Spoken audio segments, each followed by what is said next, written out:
Muchas gracias. Bienvenidos a esta mesa redonda sobre el conocimiento del cerebro, desafíos, oportunidades y libertad, que es un título de estos que viene a ser como no decir nada, o sea que podemos hablar de lo que queramos realmente. Pero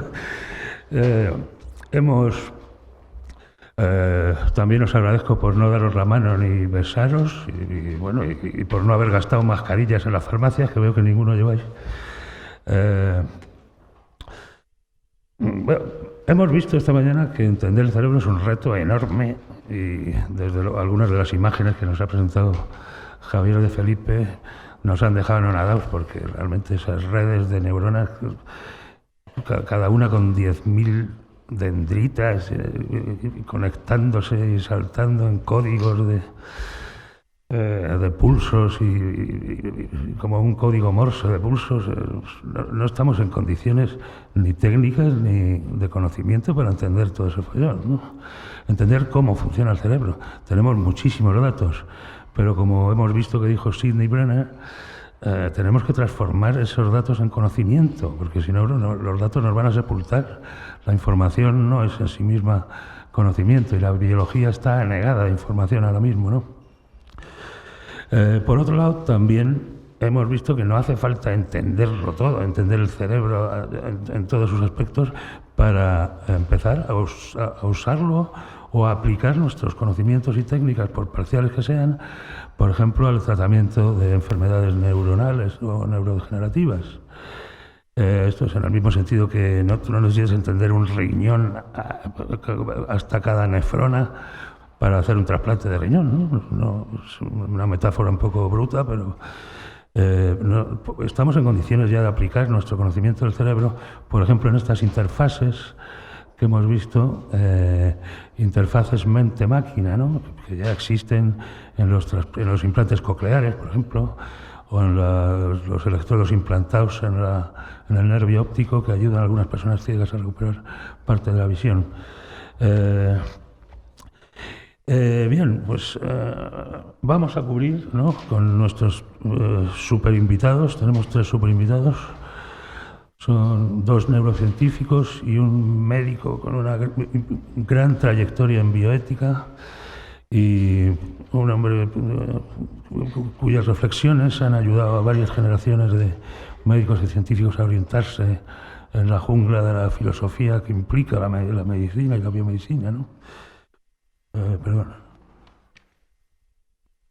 Así que vamos a cubrir todo el espectro desde las moléculas hasta las ideas o la emergencia de la mente, ¿no? Y pues yo tampoco voy a gastar ni un solo minuto más, porque vamos un poco pillados de tiempo. Les he insistido a los participantes en que no se extiendan mucho en su charla, si podemos dejarlo en unos 20 minutos, para ver si podemos discutir, ¿no? Esto es una mesa redonda, a ver si podemos discutir al final un poco y, si fuera posible, abrir un turno de preguntas para vosotros.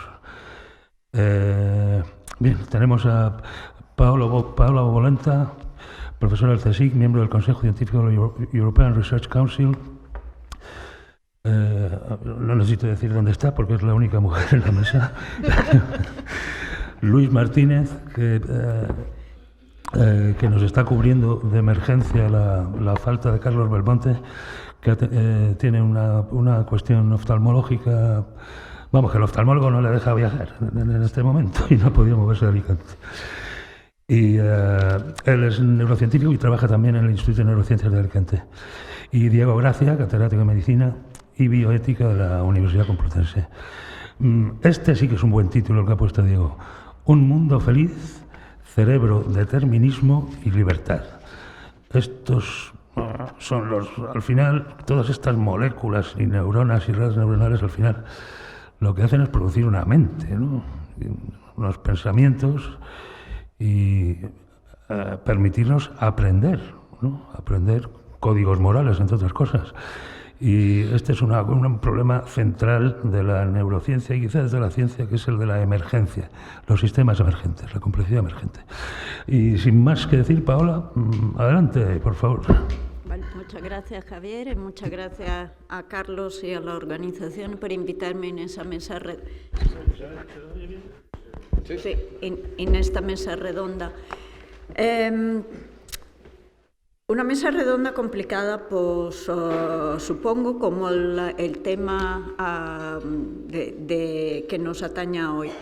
Efectivamente, el cerebro, como hemos ya visto, es una estructura extremadamente complicada y es muy difícil entenderla un poco por la cantidad de células que la componen, su diversidad, y también porque es, digamos, la esencia de lo que somos. Digamos, nosotros somos lo que somos, nos comportamos como nos comportamos, porque tenemos un cerebro, nuestro cerebro, que aunque Javier ha dicho que no ha cambiado mucho desde del hombre primitivo, bueno, ha cambiado. Yo creo que ha cambiado porque nosotros hemos evolucionado en nuestras capacidades, y estas capacidades, aunque no estén codificadas en áreas del cerebro diferentes, que hayan evolucionado diferente, están ahí, y nosotros somos, pues, digamos, lo que somos, pues, y cada uno diferente por nuestro cerebro. Me gustaría decir que yo es 38 años que estudio el sistema nervioso por alguna razón filosófica muy profunda, pero la verdad que no ha sido así. Yo empecé en investigación en la Universidad de Florencia, y desde ahí me trasladé a Estados Unidos, donde por una pura casualidad pues, entré en un departamento de farmacología donde todo el mundo estudiaba el desarrollo del sistema nervioso. Y ahí empecé mi carrera. Y realmente el desarrollo del sistema nervioso, por muy extraño que parezca, no es muy diferente del desarrollo de una extremidad. Pues Carlos ha enseñado pues, extremidades que regeneran. Los principios básicos son los mismos. Y sin embargo, llega un momento en el cual esas pautas generales que son presentes en el desarrollo del sistema nervioso, al igual que son presentes en el desarrollo de una extremidad, se hacen mucho más complejas y dan lugar a una variabilidad tremenda, que es la que nos permite, digamos, tener nuestra personalidad, nuestras capacidades, nuestra capacidad de motoras, de pensamiento y todo lo demás. Esto hace sí que entender su complejidad es mucho más profundo, es mucho más elaborado. Pero, sin embargo, no es solo saber cómo funciona un cerebro que es importante, tal vez o en mi caso, pienso que también es muy importante para poder afrontar cuáles son las enfermedades que el sistema nervioso tiene. Hay muchas, algunas son congénitas, algunas son genéticas, pero hay otras de lo cual ni entendemos las orígenes ni sabemos cómo curarla. Y estas son enfermedades neurodegenerativas, por ejemplo. Dentro de ella hay muchas variedades, pues, por ejemplo, pérdida de visión, por problemas o mutaciones genéticas. Sabemos las causas, pero no sabemos cómo abordarlas, no sabemos cómo hacer recuperar la visión en personas que la pierden. Tal vez, como ha dicho Carlos en su presentación, pues ahora tenemos digamos, muchas técnicas de medicina regenerativa que nos permitirán tal vez sustituir parte de los órganos o parte de la célula que no funcionan. Hay otras enfermedades, sin embargo, de la cual no sabemos la causa y tampoco sabemos curarla. Y una de las enfermedades probablemente que llama más la atención y que creo que es conocida por todos es la enfermedad de Alzheimer. Esta es una enfermedad, digamos, bastante triste en el sentido que estoy segura que la mayor parte de nosotros conocen personas que padecen esta enfermedad, y es una enfermedad que, digamos, nos quita nuestra personalidad, nuestra capacidad, nuestros recuerdos, nuestra capacidad de vivir cosas pequeñas de todos los días o recordar lo que hemos comido 5 minutos antes. ¿Y por qué es tan difícil, y a pesar de diría casi un siglo, o tal vez no tanto, de investigación sobre esta enfermedad, por qué no somos capaces de combatirla o de curarla? Y la razón principal es porque realmente no sabemos entender exactamente cuáles son las causas. Por lo tanto, la investigación, digamos, básica del cerebro nos permite entender cómo el cerebro es compuesto y tal vez también llegar a entender enfermedades muy complejas. Nosotros en mi laboratorio hemos llegado a interesarnos en esta enfermedad desde el desarrollo. Parece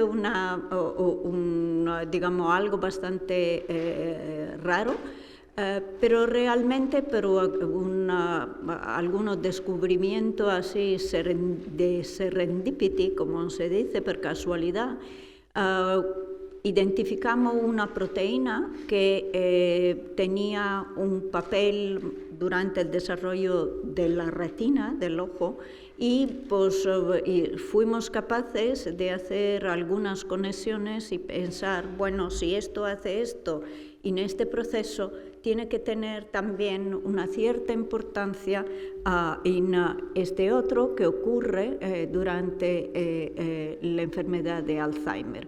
Y digo esto no por otro, pero por subrayar que la investigación en general, por muy básica que sea, puede llevar a descubrimientos o hallazgos que tengan una repercusión en la sociedad o en nuestra vida o en combatir enfermedades que son del todo inesperadas.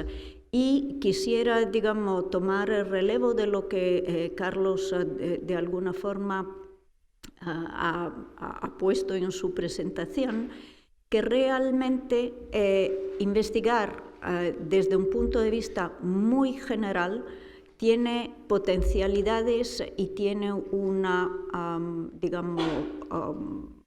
perspectiva socioeconómicas muy importante en los rincones más inesperados.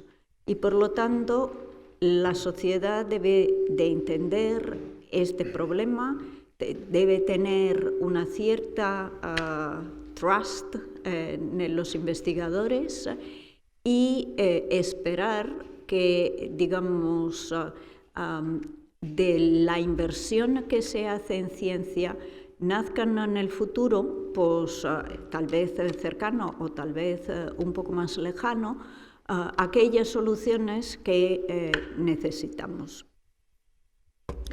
Muy bien.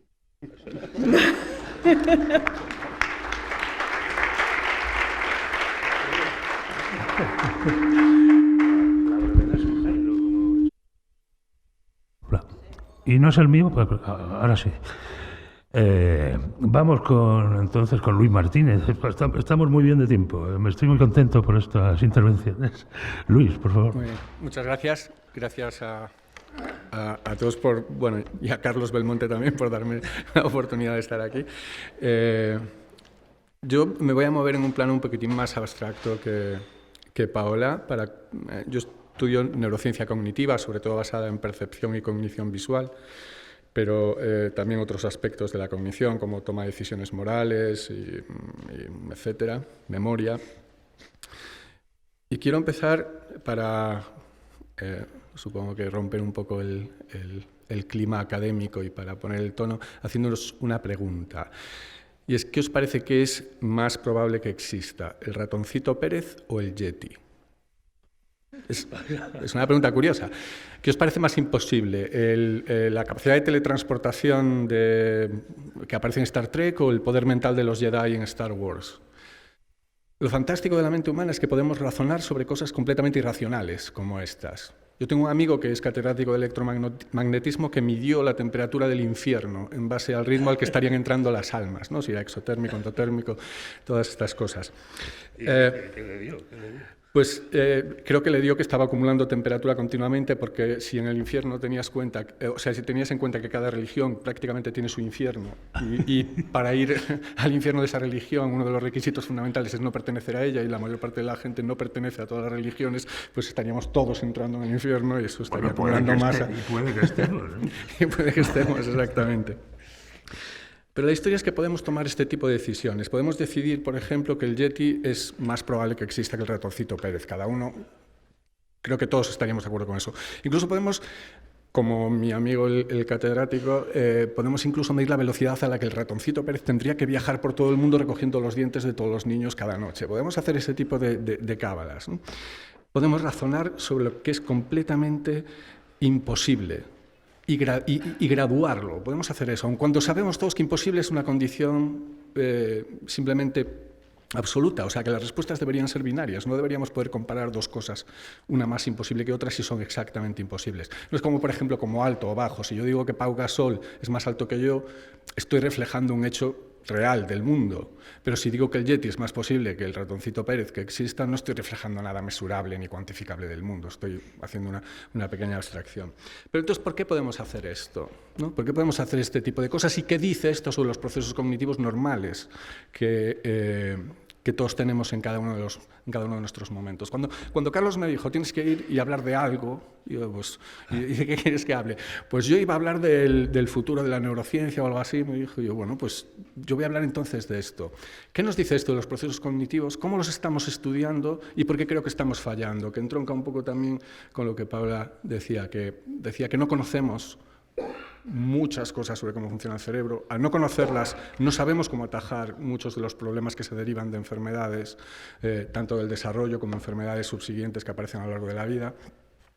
Y entonces quería empezar a hablar un poquito de esto. Por procesos cognitivos simplemente entendemos aquellos que nos permiten comprender y relacionarnos de manera significativa con el mundo. El mundo entendido de manera amplia. Puede ser el mundo exterior que me rodea o puede ser el mundo mental en que esos propios procesos cognitivos viven, en el que están actuando y en el que todo tiene lugar.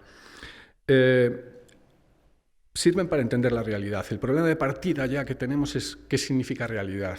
La realidad es tremendamente difícil de definir. Había una ilusión, que no sé si os acordaréis, que era una ilusión de un vestido que se podía ver o amarillo o blanco o azul o negro. La realidad física de la imagen era siempre la misma, pero dos personas mirándola directamente podía verla una de una manera y otra de otra manera. Y no ponerse de acuerdo jamás. Hay razones por las que esto es así, que después si queréis os explico por qué unas personas lo ven de una manera y otras personas lo ven de otra. Pero lo relevante es que el que lo ve de una manera no entiende cómo la otra persona puede verlo de otra manera. No entiende porque para él no es real. La realidad no reside en la cabeza de ninguno de los dos, ¿no? Tiene más que ver con percepción, lo que ellos están pasando. Y hay una visión clásica de la percepción, que es una visión muy estática, que más o menos establece que percibimos el mundo a través de los sentidos de una manera casi pasiva, casi nos es dado el mundo a través de los órganos de los sentidos. La visión más actual ahora es una visión mucho más arriba abajo, mucho más top-down. Establece que en cualquier proceso de percepción el trabajo real lo hace la mente, por decirlo así, en abstracto, lo hace la cognición, no los órganos de los sentidos, no la información que está llegando. Vivimos generando hipótesis en las que las inferencias que hacemos sobre lo que estamos viendo están después siendo ajustadas y calibradas con la información sensorial que llega. La información sensorial en ese sentido sería una señal de error no sería la señal de la naturaleza de lo que vemos, sino del error entre lo que predecimos que vemos y lo que vemos, por ejemplo. Así que lo que vemos sería una especie de alucinación. Y ahí ya empieza el problema. Cada vez que digo esto, la gente me mira como si estuviera loco, ¿no? Pero es así. ¿Por qué? Porque la visión clásica establece una dicotomía muy relevante entre lo que es una alucinación que no está anclada en la realidad, es una percepción errónea, por lo tanto, y la percepción, digamos, normal, que sí que está anclada en una realidad objetiva. En ese sentido, la visión clásica de la percepción establece una dicotomía como la de imposible o posible. O es una cosa o es otra.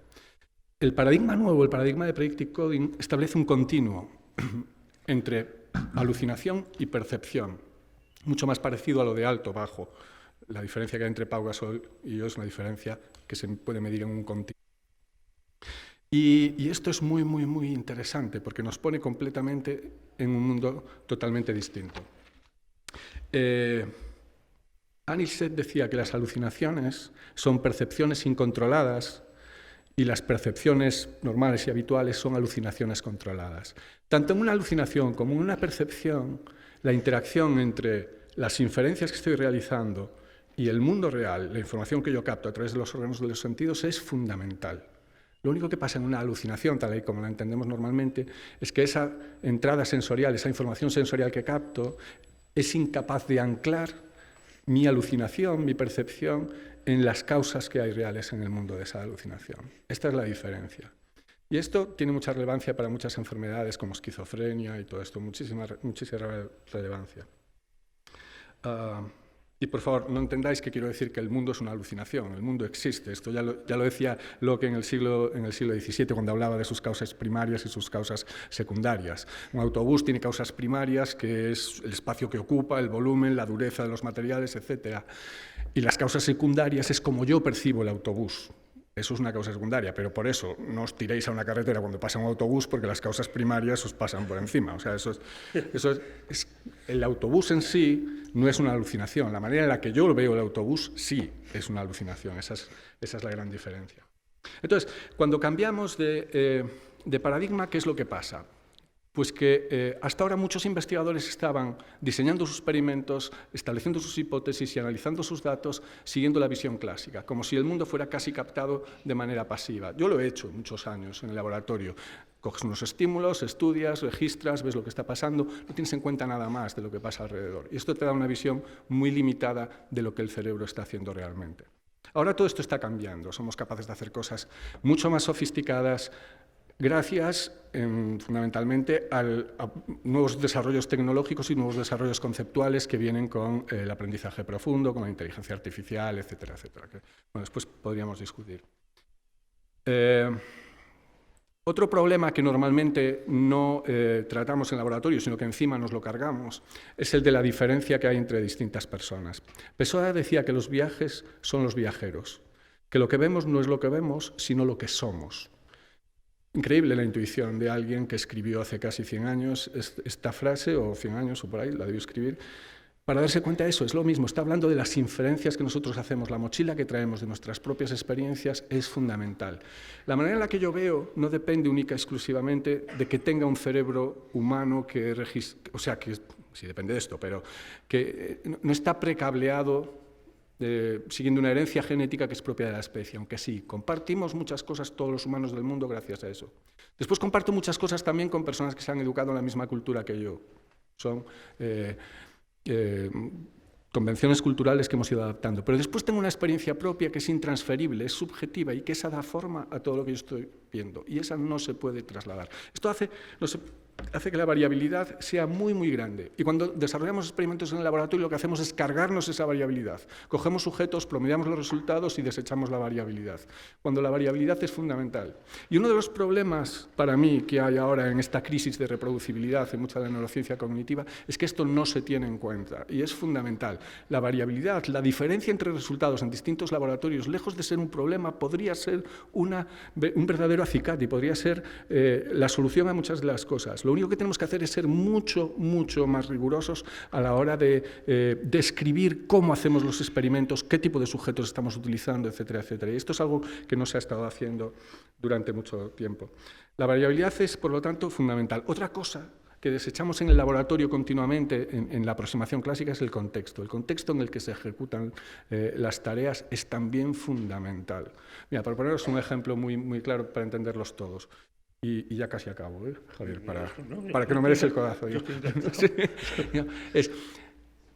Otro sistema sensorial, que no es la visión, por ejemplo, si vosotros estáis caminando y algo os toca sobre la superficie dorsal del pie, si ese pie está en la fase de apoyo, se produce una sobreextensión para no perder el equilibrio y caer. Pero si ese pie está en la fase de alzada, se produce una contracción todavía mayor. ¿Para qué? Para no tropezar. Esto es contextual, no requiere ningún tipo de procesamiento cognitivo, es simplemente que cuando tú describes qué respuesta va a tener esta estimulación, que es tocar la parte dorsal del pie, no puedes decirla de manera unívoca, tienes que decir, pues en este contexto sería esta, en este otro contexto sería esta otra. El contexto colapsa en una sola todas las posibles soluciones que tiene una operación. Y esto no lo estamos teniendo en cuenta normalmente. Nos llevamos las cosas al laboratorio y decimos, no demos nada de información para no añadir contexto que nos pueda fastidiar los resultados o que pueda hacer que sean difícilmente comparables. Error. Esto es como cuando preparas una fiesta y no pones código de vestimenta. Lo que va a pasar es que cada uno va a venir como le dé la gana, no van a venir desnudos todos.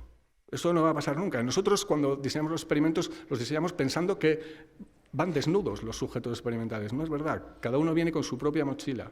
Al no decidir nosotros cómo cuantificar el contexto, entonces lo estamos perdiendo todo. El contexto es obligatorio. Lo decía Zayong era un filósofo de finales del siglo pasado. Decía, si yo te digo que pienses en una casa, es muy difícil que tú pienses en una casa neutra. Vas a pensar en una casa con unas determinadas características. Son las que categorizan tu idea estereotípica de casa, pero será una casa bonita, baja, alta, como a ti te guste, pero será así. Tiene contexto, de nuevo. Y nada de eso estamos considerándolo ahora. Por último, ya para terminar, ¿qué pasará en el futuro de la neurociencia cognitiva? Yo creo que no habrá laboratorios, y esto es también un statement bastante fuerte, pero serán completamente contraproducentes por varias razones. Una, cuando estamos estudiando toma de decisiones, cuando estamos estudiando cómo percibimos unas determinadas imágenes, cuando estamos estudiando operaciones relacionadas con memoria, lo que sea, estamos trabajando con poblaciones de personas, de sujetos experimentales muy pequeñas generalmente, comparado con todos los datos que existen y que ya tienen grandes compañías tecnológicas como Google, Amazon, cualquiera de ellos, eso todos lo sabéis. Esencialmente nosotros hacemos estadística, ellos no tienen que hacerla porque tienen a la muestra general, tienen a todo el mundo y están haciendo este tipo de experimentos ya. Nuestros laboratorios van a ser prescindibles en muchos casos. ¿Qué es lo que no va a ser prescindible? El test novedoso de ideas en condiciones ecológicas, que tengan en cuenta contexto y que tengan en cuenta variabilidad social. Y ahí va a ser fundamental el trabajo. Y creo que con esto... Muy bien, muchas gracias por tu interesante charla y por tu brevedad. Y nos falta Diego Gracia. Muy bien, bueno, buenos días a todos. Voy a presentarme para que conozcan un poco de dónde vengo y qué es lo que les voy a decir. Yo en la primera mitad de los años 60 hice la carrera de filosofía y al acabar la carrera de filosofía me planteé el problema. Me pareció que la filosofía abstracta era demasiado abstracta y que convenía tener una formación técnica más precisa para poder aplicar eso que había aprendido en filosofía a un campo concreto. Probablemente muchos de ustedes recuerdan que como la ciencia emergente e invasora durante la primera mitad del siglo XX fue la física atómica, la mecánica cuántica, la aparición de la energía termonuclear, etc., ¿no? Pues la filosofía fue ahí, de tal manera que estudios de filosofía sobre la idea de espacio, la idea de tiempo, la idea de materia, en esos años, en los años 20, 30, 40, es muy frecuente porque la teoría general de la relatividad había cambiado nuestras categorías sobre eso y era necesario repensarlo. Heisenberg, muchos se dedicaron a estudiar eso. Yo intuí, y tengo que decir que a la altura del año 64 era casi una intuición nada más, ¿no?, que el gran despegue de la segunda mitad del siglo XX iban a ser las ciencias biomédicas. Y entonces decidí pues hacer medicina. Hice medicina y luego me especialicé en psiquiatría y luego pues hice mi tesis doctoral con la INE en Historia de la Medicina y luego apareció la bioética. En fin, esta es un poco mi trayectoria posterior. ¿Por qué hago esta presentación? Pues para ver o para que tengan ustedes una idea de por dónde voy a ir en estos minutos que tengo para, no sé, orientar lo que a mí me gustaría decir, ¿no?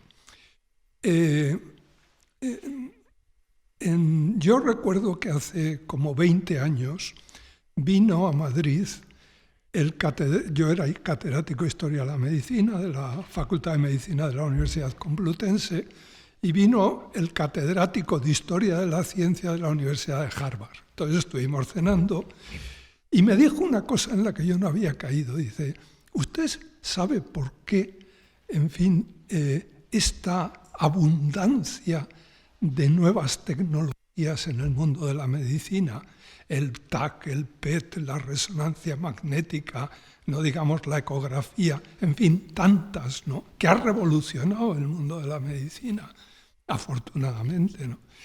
Le dije, no, pues no sé. Bueno, pues dice, es muy sencillo. Los gobiernos, los planes de investigación, durante la primera mitad del siglo XX, dirigieron una enorme cantidad de dinero a los laboratorios de mecánica cuántica, de física de partículas, etc., ¿no? A partir de los años 50, el rendimiento de esos laboratorios fue cayendo de un modo espectacular, de tal manera que grandes novedades pues no se han producido, como las que hubo en la primera mitad del siglo.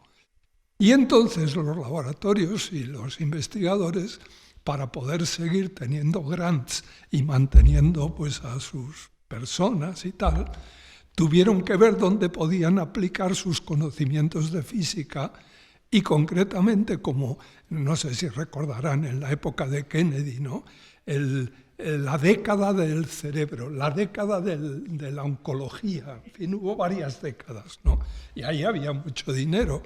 Y entonces los físicos y los tecnólogos empezaron a hacer proyectos de investigación con lo que sabían, que era tecnociencia física, aplicada a las ciencias de la medicina, y han revolucionado las ciencias de la medicina. Yo me acuerdo cuando yo era estudiante de medicina, la clase de cirugía la empezábamos siempre de la misma manera. La teníamos a última hora de la mañana, de 2 a 3, porque el cirujano, el catedrático, se pasaba operando toda la mañana.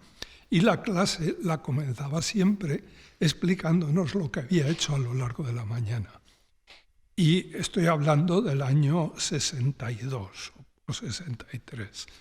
Y aproximadamente el 50% de las operaciones que hacía ese señor son unas operaciones que se llaman laparotomías exploratorias, que consiste en abrir para ver. Y si no se puede, cerrar. Hoy prácticamente no existen. ¿Por qué no existen? Porque han aparecido unas técnicas que llamamos técnicas diagnósticas no invasivas. Es decir, podemos ver con procedimientos que ustedes conocen mejor que yo lo que pasa dentro del cuerpo, cosa que antes era absolutamente imposible. Fíjense ustedes, el instrumento, el aparato más humilde de todos estos que he citado es el ecógrafo. Bueno, pues El señor que ha enseñado, el médico que ha enseñado ecografía a buena parte de los españoles, es un compañero mío de curso. Esto a mí no me lo enseñaron en la carrera porque evidentemente no se veía nada con el ecógrafo, había que saber interpretar, en fin.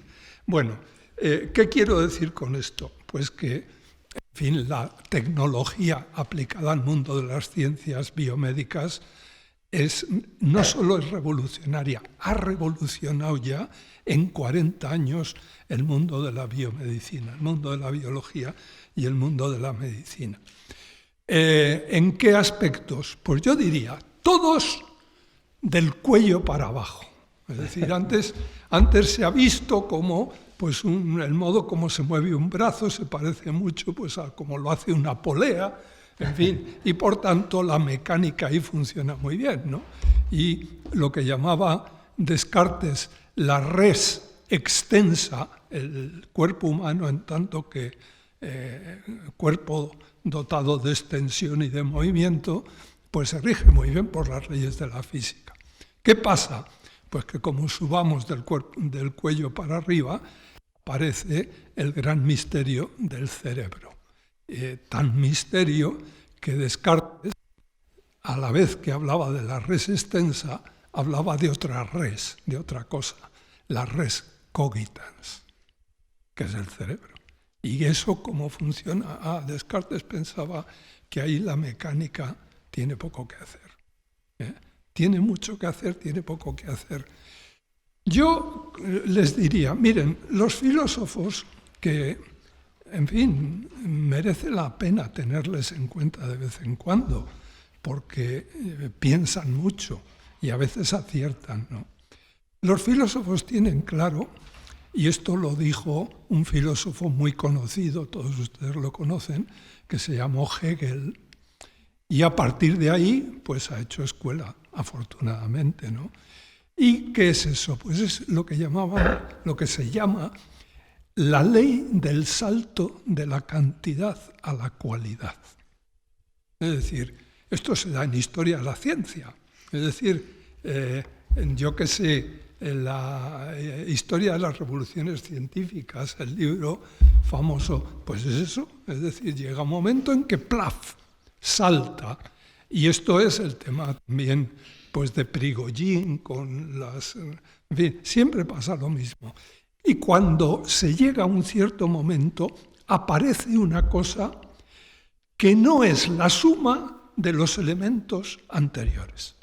Esto pasa en química, con el hidrógeno, ponemos hidrógeno y oxígeno en ciertas proporciones, claro, y de repente sale el agua que tiene unas cualidades que no son la suma de las cualidades del hidrógeno y el oxígeno. El peso molecular sí es la suma, pero hay unas cualidades que son distintas. Estas cualidades en filosofía se llaman cualidades estructurales. Hasta tal punto, por ejemplo, y esto en medicina se utiliza mucho, que tenemos fármacos que tienen los mismos elementos, pero su estructura es distinta. La estructura destrogira o levogira. Bueno, pues la L-metildopa, la estructura levogira, cura o por lo menos alivia ciertos síntomas, en tanto que, es decir, la estructura es muy importante, no solo los elementos. Y sabemos que cuando se complejizan los elementos y tal, saltan de vez en cuando la chispa y aparece una nueva estructura, ¿no? Yo creo que esto es importante. ¿Y es importante por qué? Pues porque aquí, en este punto, la mecánica, y quien dice la mecánica dice la electrónica y todo esto, está un poquito más lejos de lo que es, por ejemplo, la química. En química esto es elemental. Y solo así se explica cómo aparecen elementos nuevos y estructuras compuestas que no tienen las propiedades de las estructuras anteriores. Además de elementos, hay propiedades estructurales. ¿Y esto qué quiere decir? Bueno, pues que, por ejemplo, emergentemente, pues resulta que llega un momento en que aparece una cosa tan asombrosa como la visión. Y la visión es un salto cualitativo espectacular en la naturaleza. Y el pensamiento y los sentimientos, hombre, como mínimo habrá que pensar que aparecen de la misma manera, ¿no? Por emergencia. Pero lo que es importante para el filósofo, esto lo dice Aristóteles en la primera página de la Metafísica. No hace falta leerse la Metafísica entera. En la primera página. Dice, claro, ¿qué es lo que diferencia? Un animal ve una flor lo mismo que la veo yo. Bueno, pues dependerá de los conos y bastones y de las áreas occipitales. En fin, el Hubel y Wiesel aquí nos han enseñado mucho, en fin. Pero, en principio, si eso funciona igual, ven la rosa igual que yo.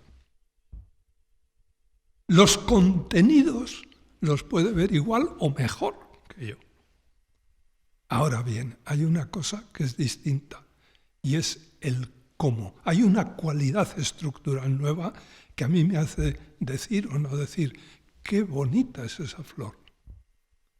Y no se sabe de que ningún animal haga eso. Esa es una cualidad, es un salto cualitativo.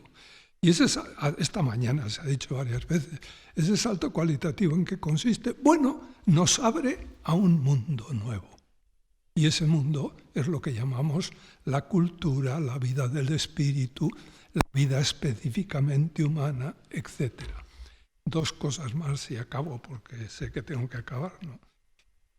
Fíjense, los contenidos que ve un animal y que veo yo pueden ser perfectamente iguales. Es dudoso que lo sean, pero supongamos que pueden serlo, ¿no? Pero el cómo es completamente distinto. Para mí, la rosa tiene un qué completamente distinto de un estímulo que genera unas respuestas diferentes, etc., ¿no? ¿De qué va la filosofía? Del qué. Estudiar el qué. ¿Qué es eso? Y este qué es lo específico de la inteligencia humana. ¿Cómo hace eso? No lo sabemos. Por complejidad, casi seguro, se va complejizando, pero lo que es importante es que esa complejización tiene que dar el salto. Y si no da el salto, no tenemos la cualidad específica de la mente humana, del espíritu humano, de la inteligencia humana. La inteligencia humana que es la que puede preguntarse por el qué de las cosas y no solo por el cómo.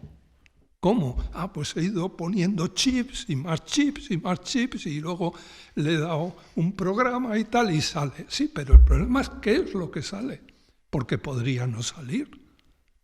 Y por tanto, ¿en qué consiste eso?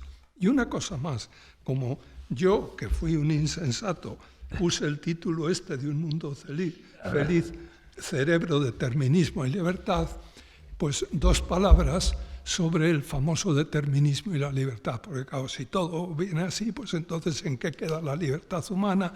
Estamos determinados y tal. Bueno, en primer lugar, libertad y determinismo no son términos incompatibles, ni lo han sido nunca. Todo esto de la incompatibilidad entre libertad y determinismo procede de una teoría que no voy a explicar, que comenzó a finales de la Edad Media y que se desarrolla en la filosofía moderna, que es la llamada libertad de indiferencia, que tiene una historia muy bonita, pero que no podemos contar, ¿no?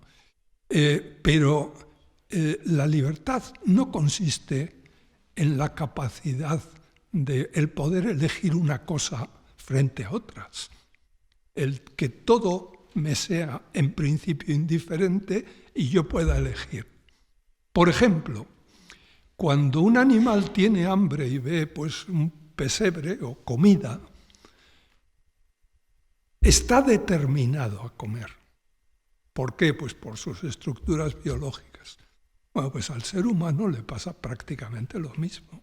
Yo cuando tengo hambre y veo, generalmente voy a comer. Es decir, estoy determinado a comer, ¿no? En los contenidos es igual. Lo que cambia es el cómo. Yo como porque quiero. De tal modo que aunque tenga mucha hambre, puedo decir, es viernes de Cuaresma, voy a ayunar, no como.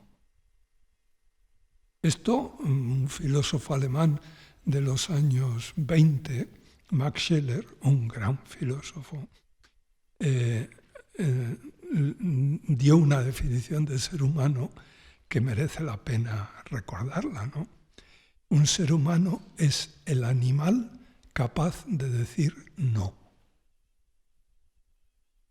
Y un ser humano, teniendo mucha hambre, se puede morir de hambre. Yo creo que esto es fundamental. Estamos determinados por los contenidos, claro, las acciones, pero lo que es característico es el qué, cómo lo hacemos, ¿no? Y el ser humano tiene siempre esta capacidad curiosa de que, aunque tenga que hacer una cosa necesariamente, la puede hacer libremente. Hay unos versos, y acabo, de Manuel Machado, que dicen, cariño le toma el preso a las rejas de la cárcel. Yo puedo estar en la cárcel necesariamente, estar determinado a estar en la cárcel, y puedo estar libremente en la cárcel. Ese matiz es lo propio de la inteligencia humana. Muy bien, Diego, muchas gracias.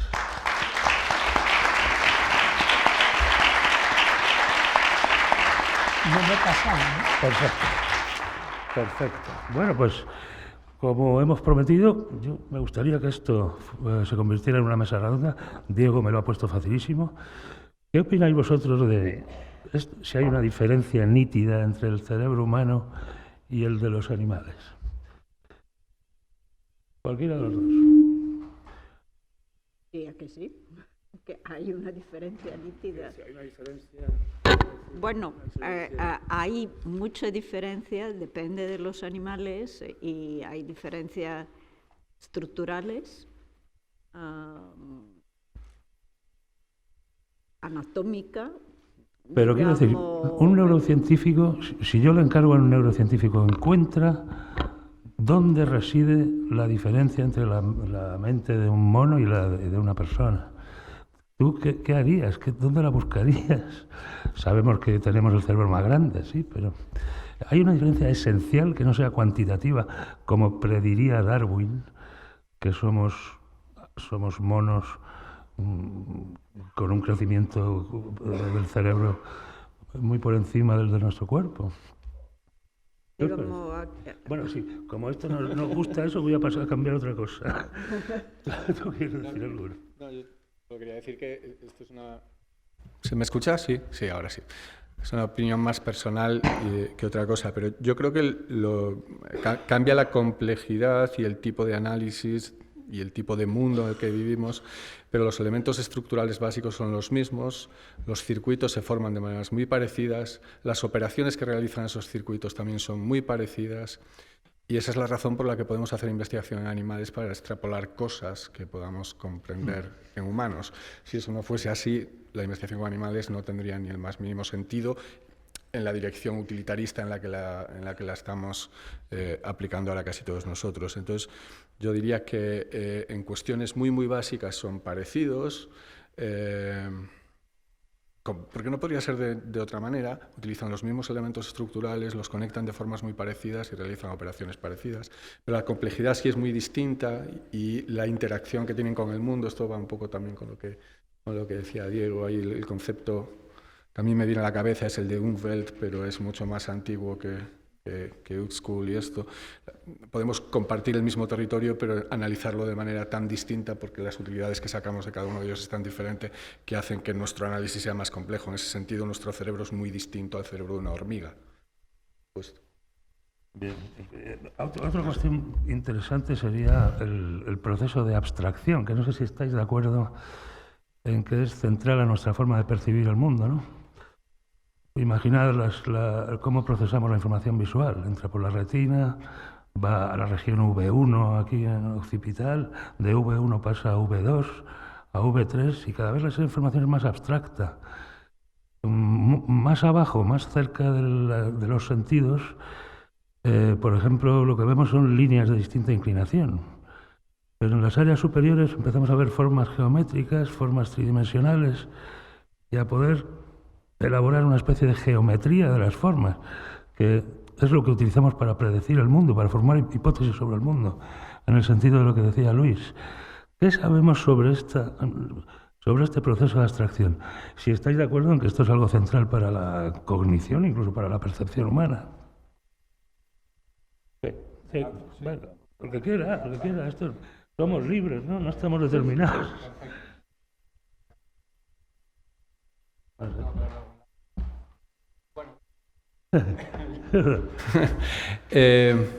Por ejemplo, un colega y amigo mío, Rodrigo Quiroga, que describió las células que él denominó células de concepto y que están justo en la cúspide de esta jerarquía que más o menos trazabas tú, Javier, ahora, que lleva la información sensorial, que parte de aspectos muy básicos que discriminamos, como los bordes de los objetos que nos permiten trazar contornos, se va haciendo cada vez más abstracto y más complejo hasta que llegamos al final de la jerarquía a un concepto. Son células que ya no procesan ninguna característica visual per se, sino que es como si le pusieran la etiqueta a lo que estamos viendo. Esta sería, diría, botella, jarra, vaso, y tienen también otras peculiaridades y características que se asociarían más a lo de las affordances, en el sentido de que cuando yo veo un vaso, no solo veo un vaso, estoy viendo todo lo que yo puedo hacer con un vaso, y eso viene dado por mi experiencia y todo eso.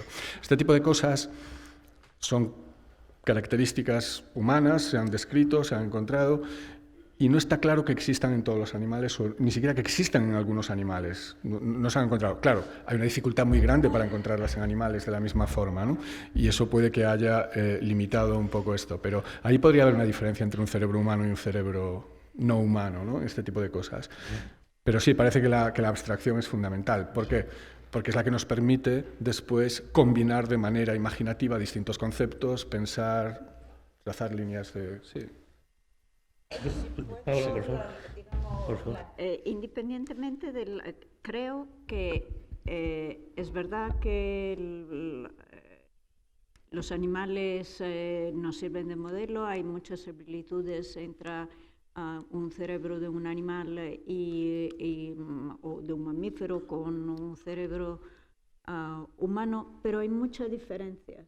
Y si cogemos el sistema visual pues, como un ejemplo, pues hay una profunda diferencia, incluso anatómica, entre la organización de un cerebro de una ave con la organización de un cerebro de un ratón y la nuestra. Por lo tanto, nuestro cerebro es el fruto de una evolución que ha optimizado algunos sistemas existente en los animales y que ha llegado a además darnos, no sabría decir cómo y exactamente dónde, pero pienso que la corteza cerebral probablemente es el secreto de todo esto, nos da esa capacidad de ser libre en una cárcel.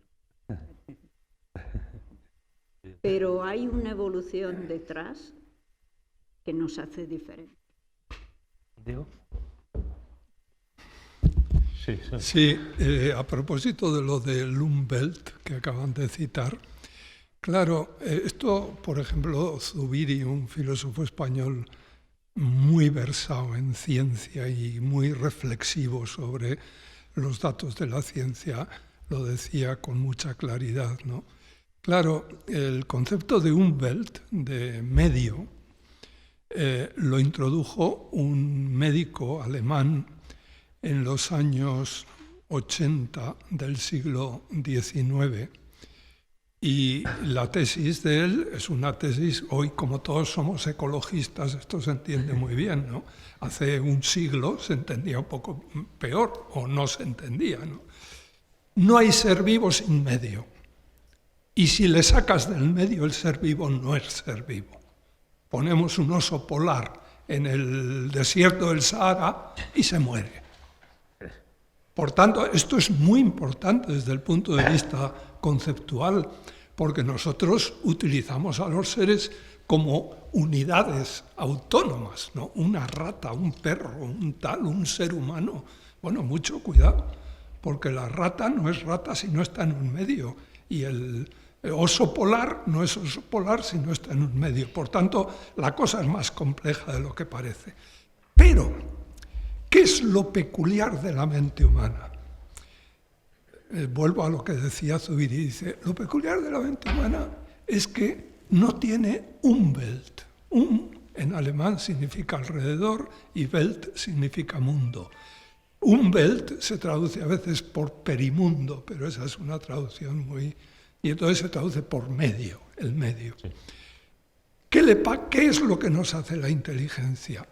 Quita el Todo es medio para el ser humano. Y entonces el animal vive en medio, el ser humano vive en mundo, porque se puede hacer cuestión de todo. Es decir, hasta de él mismo, ¿no? Mihi quaestio factus sum, decía. Yo soy cuestión de mí mismo, me hago cuestión de mí mismo y puedo hacerme cuestión de todo el mundo. Eso es, que yo sepa, ese es el salto, eso es lo nuevo. ¿Cómo se conseguirá? Mediante la complejización de estructuras, seguro, si esto surge por emergencia. Pero claro, no nos fijemos solo en el cómo, que eso al filósofo le interesa poco, eso es la ciencia la que lo analiza. Al filósofo lo que le interesa es el qué. ¿Qué es lo que surge? ¿Y cuáles son las características de eso que surge, ¿no? Y lo que surge es un mundo nuevo. Muy bien. ¿Tenéis alguna pregunta? Sí. He visto una mano allí, otra allí. Pues empieza tú. Carmen Ramírez, de Biotecnología de la ETSIAB. Con la pregunta que hacía Javier y la centrabas en la diferencia entre animales, a mí me surgía si la pista iría por buscar algo que no sea evolutivo, porque si es evolutivo pues pasará de animales más complejos al final al hombre, pero ahí sería una capacidad que se va perfeccionando. Entonces, algo innato, recientemente leía un libro de matemática y capacidad matemática innata, que no ha sido una capacidad que haya evolucionado con el hombre, sino que ya está dentro de nosotros, y eso relacionado con lo que tú decías de la abstracción. Igual yo buscaría en las zonas de la capacidad matemática y de abstracción que no la tienen los animales, porque eso al hombre le permite una inferencia sobre eventos futuros que puede llevar a una acción modificadora que en los animales solo deriva a través de efectos sensoriales o hormonales, y así modifica el medio ambiente, pero no por una inferencia. Entonces, quizá la capacidad matemática sería un sitio donde buscar esa diferencia que no es evolutiva, sino que es innata. Hay una idea, no es una pregunta, sino una respuesta, así que podemos pasar a la siguiente, que está allí. Sí, hola.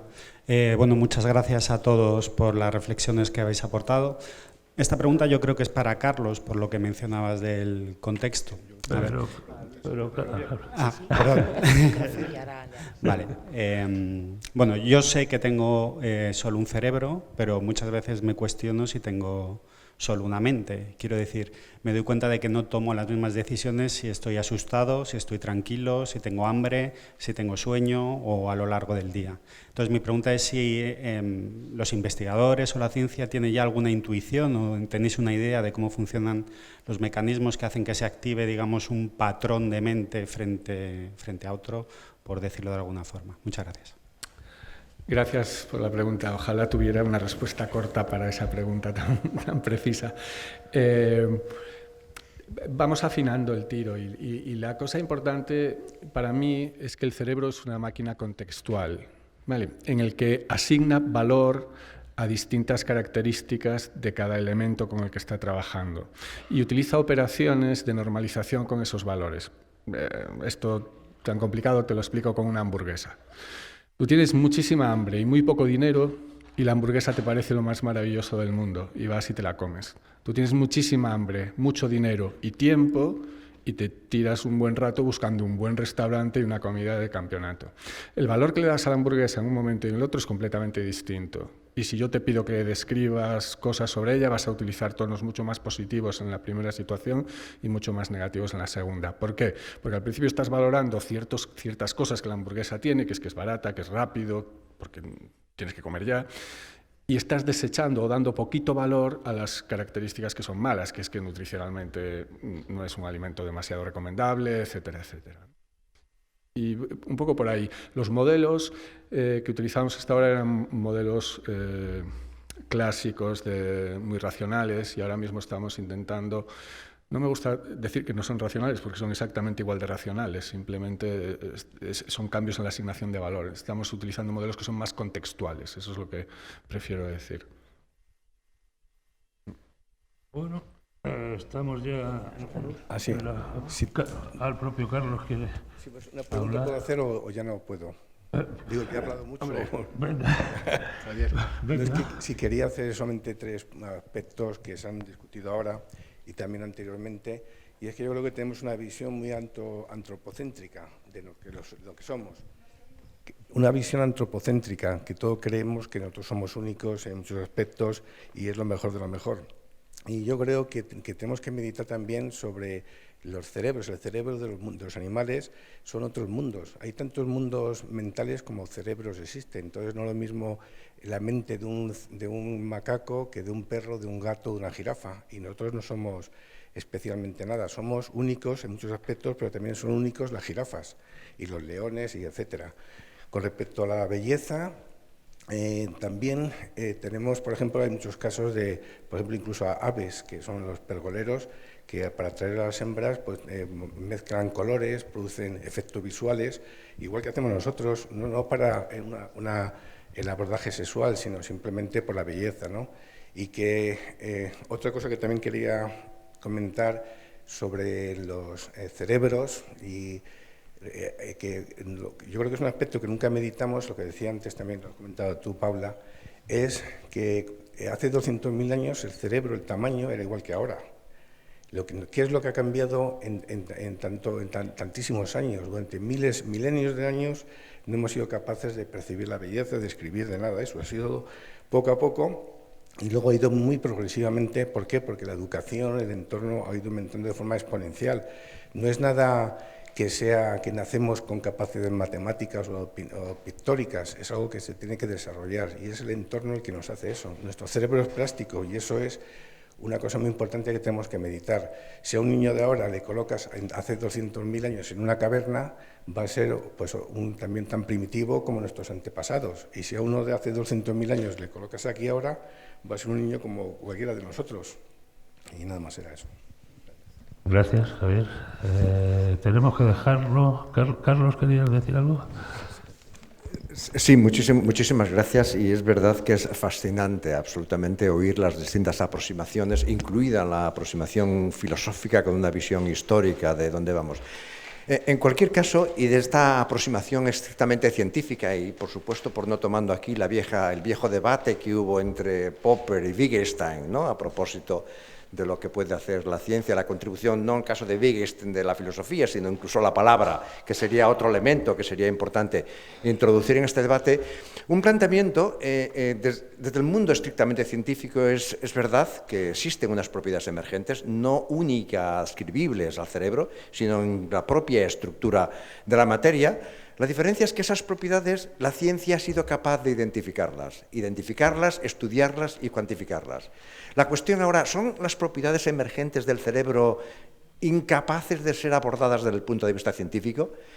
Es decir, lo que somos cada uno de nosotros, somos el producto de 10 a la 13 células, 25.000 genes, 150.000 proteínas, y todo eso en sí mismo, si dos moléculas como el hidrógeno y el oxígeno son capaces de crear propiedades emergentes, pero susceptibles de ser analizadas, cuantificables y predecibles, la cuestión es un organismo complejo, ¿no?, incluido el humano, que sería el análisis final de nuestra percepción. Las propiedades emergentes que se crean con 10 a la 14 macrobiotas, bacterias en el organismo, 10 a la 13 células, más 150.000 moléculas, más 25.000 genes, más toda la variabilidad que uno quiera, son esas propiedades emergentes susceptibles de ser conocidas e identificadas. Y me parece que es un debate desde el punto de vista científico, que el filósofo diría nunca, o algunos de los filósofos dirían nunca. Mirando la aproximación histórica, sería terreno ignota de Descartes, y a lo mejor esto es posible. Y me gustaría traer desde esa perspectiva un tipo de análisis que la contribución de la física experimental, la física de partículas, evidentemente.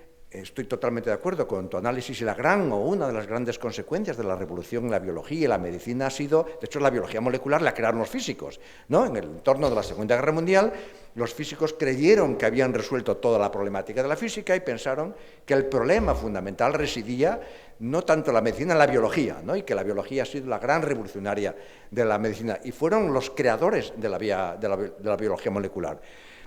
Estamos ahora en un mundo, ¿no? A raíz de la ingeniería, de la inteligencia artificial y otras propiedades, siendo capaces, como decía Brenner, de poder entender y analizar las propiedades emergentes, y esto en algunos, el caso de la física, el bosón de Higgs, ¿no? Fue durante mucho tiempo un concepto y que se demostró en el caso de la física su existencia y pudo ser utilizado para la creación de la materia. Estamos en la medicina, en la comprensión del cerebro, en unos procesos todavía tan primarios que nos hace difícil ese abordaje. Pero, y aquí es donde yo diría, la ciencia llegará a entenderlo. Pues si ya llega. El único instrumento que tenemos para ello es la apuesta por la investigación. Y no tenemos otro. Claro. Pero fíjate. Y yo diría, y termino, con una posición optimista. No son propiedades emergentes incapaces de ser abordadas, son propiedades emergentes. A mí me gustaría oír, y desde luego en este contexto, evidentemente, tus palabras serían lo que me daría una cierta tranquilidad, que eso es susceptible de ser entendido, comprendido, y eso nos pondría, evidentemente... Pero si ya se está haciendo... Hombre, fíjate, claro, tú, como es lógico... tiendes a definir la ciencia o a considerar ciencia las ciencias naturales, la física, la química, la biología, la genética y tal, ¿no? Hay todo un mundo de ciencias, que son las ciencias humanas, las ciencias sociales, las ciencias del comportamiento. Yo me he dedicado toda mi vida a ellas. La sociología, la psicología, la antropología, la historia. Y eso... lo que intenta estudiar son esas cualidades específicamente humanas. Y es un abordaje científico de esas cualidades específicamente humanas. Lo que es más dudoso es que solo con física o con mecánica podamos dar cuenta de esas propiedades. Eso ya habrá que verlo. Es el famoso tema de la máquina de Turing y tal, ¿no? Bueno. Me da mucha pena cortar aquí, pero son órdenes de la superioridad. Muchas gracias por vuestra asistencia y por vuestra intervención. La próxima.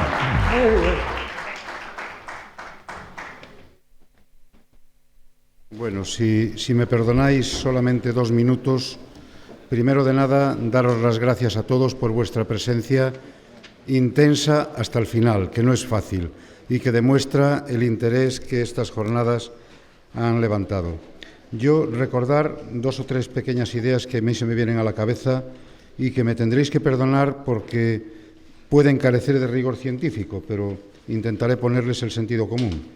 Lo primero, verdaderamente una conclusión para mí importante después de estas jornadas es que estamos ante un importante cambio de paradigma en el sentido de que lo que cambiaba por 2 cada 100 años, si las cosas siguen al ritmo que van con el uso de los medios de que se puede disponer, podrán cambiar por 100 cada 2 años, al revés. Pero hemos de pensar que lo que hemos venido utilizando mucho, como toda la parte electrónica, de telecomunicación, de mecánica y de ciencias básicas, está muy bien, pero no es suficiente, porque tendremos que pasar a modelizar y modelizar además en contextos que pueden ser diferentes según las circunstancias, como decía el profesor, y para esa modelización necesitaremos pues también conocimientos de distinta índole y además tenemos, y lo que sí tenemos es una ventaja, y es que las técnicas de inteligencia artificial sí que permiten definir contextos y el proceso de grandes volúmenes de datos, como se está haciendo, por ejemplo, en el CTB, con técnicas de Big Data, también ayudará a convertir los datos en conocimiento de una forma un poco más rápida, no inmediata, pero un poco más rápida, porque los volúmenes de información son tremendos. También me ha parecido entender importante que cuando miramos a la evolución de la inteligencia, pues hay que mirar no solamente la inteligencia convencional, sino la inteligencia emocional y toda la parte que tiene que ver pues, con el comportamiento de las personas y con la propia psicología de las personas, que no puede quedar lejos porque si no dejaremos una parte importante de la vida fuera de los modelos. Para mí una conclusión bien importante es que la medicina, la ciencia y la tecnología, en ese sentido amplio del que hablábamos, necesitan cada vez más ir de la mano, no ir cada uno por un lado, sino juntarse, ir totalmente caminando juntos y definiendo juntos los retos del futuro. Me lleva esto a una reflexión más y agradezco a las personas a las que hemos invitado de redes de colegios y que hoy están aquí también. Esto me lleva a que no tenemos suficientes personas con preparación científica. Las vocaciones científicas no crecen al ritmo que se necesita y tenemos que crear vocaciones científicas porque el futuro saludable de la vida necesita de esos avances tecnológicos en el sentido amplio, combinados con la forma de ser y el funcionamiento de las personas. Y, por tanto, eso hay que hacerlo desde mucho antes. Desde los colegios hay que enseñar a que los niños entiendan cuál es la ventaja y cuáles son los valores y las posiciones que una formación que tenga que ver con el mundo de la ciencia y la tecnología en ese sentido tan amplio, que no solamente son matemáticas, física, química, comunicaciones, informática, sino otras cosas, esos avances, que la gente, esa mentalidad STEM que se llama, crezca desde el principio y para eso la combinación colegios-universidades tiene que ser cada vez mayor para que los niños puedan ver qué se hace en una universidad y entenderlo y desde las universidades seamos capaces de transmitir a los niños de los colegios la importancia de esa formación científica para el futuro de la vida.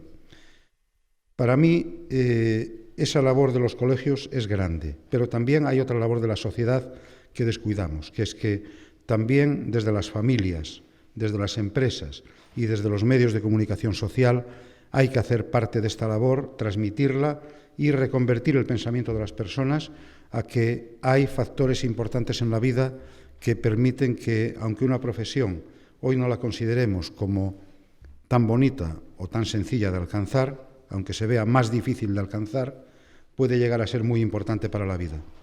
Bien, yo quiero deciros también que en este agradecimiento que tengo por vuestra presencia, os invitaremos a todos los que habéis estado aquí a nuevos eventos de distintos ámbitos del conocimiento que desde nuestro Consejo Social vamos a seguir impulsando cuando las circunstancias lo permiten, porque ahora estamos en un momento en el que se limitan un poco, se están limitando las reuniones de un determinado tamaño, pero esto pasará, será pues como ha habido en otras ocasiones de la vida, volveremos a situaciones normales y nosotros vamos a seguir intentando desde el Consejo Social transmitir lo que la universidad hace a la sociedad y poner en valor eso para que la sociedad pueda utilizarlo cada vez mejor y para que la propia sociedad sea fuente de información de lo que la universidad tiene que hacer.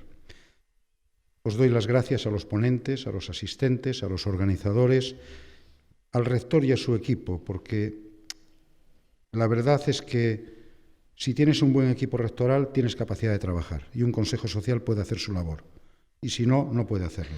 El entendimiento permite crear futuro y de la confianza en la forma de trabajar y en la rectitud nace la acción coordinada. Y esa acción coordinada permite que cosas como la que hoy han pasado aquí pasen con una cierta frecuencia. Sabéis que este Consejo Social ha realizado ya varias jornadas en distintos ámbitos y vamos a seguir haciéndolas. Entonces, os agradezco mucho vuestra presencia y os agradeceré mucho más que sigáis asistiendo y compartiendo con nosotros y siendo muy activos en los coloquios y en las preguntas, porque de vuestras preguntas y de los coloquios nacerán ideas. Las ideas no están escritas, las ideas nacen del pensamiento, de la reflexión y del diálogo entre todos. Y eso es lo que necesitamos, un diálogo que permita que las ideas fluyan y que hagamos avanzar la sociedad mucho más rápidamente en beneficio de las personas y del entorno en el que vivimos.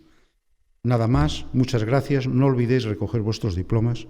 Los ponentes, pasad también por donde el equipo, que tenemos un pequeño detallito para vosotros. Somos pobres, pero algo queremos hacer siempre como un recuerdo a estas jornadas y, por tanto, pues nada, y sobre todo el diploma no lo olvidéis, que siempre es un bonito recuerdo de esta jornada.